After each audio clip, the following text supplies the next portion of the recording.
So hi friends, welcome back to my channel. तो friends, आज O triple S द्वारा Keonjhar district PO and J result declare हो जाए। आपण मैंने देखिपे ये क्यों डिपार्टमेंट रे कहार रही सब रोल नंबर आ जाए। आपण मैंने देखूँ ये रेजिस्टर्ड कोऑपरेटिव सोसाइटी केउझर रे 4 जण तापर सब आप देखिपे ये तो निज निज रोल नंबर आप चेक करेंगे पीडीएफ डाउनलोड करके ओ ट्रिपल एस ऑफिशियल साइट रू ना आम टेलीग्राम चैनल भी पीडीएफ आपको मिल जाव। आपण मैंने चेक करेंगे देखते सब आज सबकि तो जदि कार किसी प्रोब्लेम होती जनइबे जार ए सिलेक्शन हो मोर कंग्रेचुलेसन। आ जो मानकर किसी प्रोब्लेम होती आप जनातु।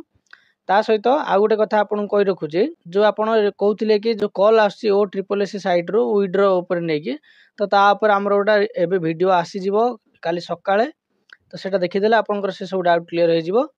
तो आज देखी दिखाँ सब केउझर रिजल्ट आसी जार आसी रिजल्ट हो जाए पीओ जे रे आपण मैंने कमेंट करेंगे। तो आज अपडेट एतिक थिला। जदि वीडियो भल लगी तब लाइक करेंगे, शेयर करेंगे, चैनल को सब्सक्राइब करेंगे। रही थैंक यू।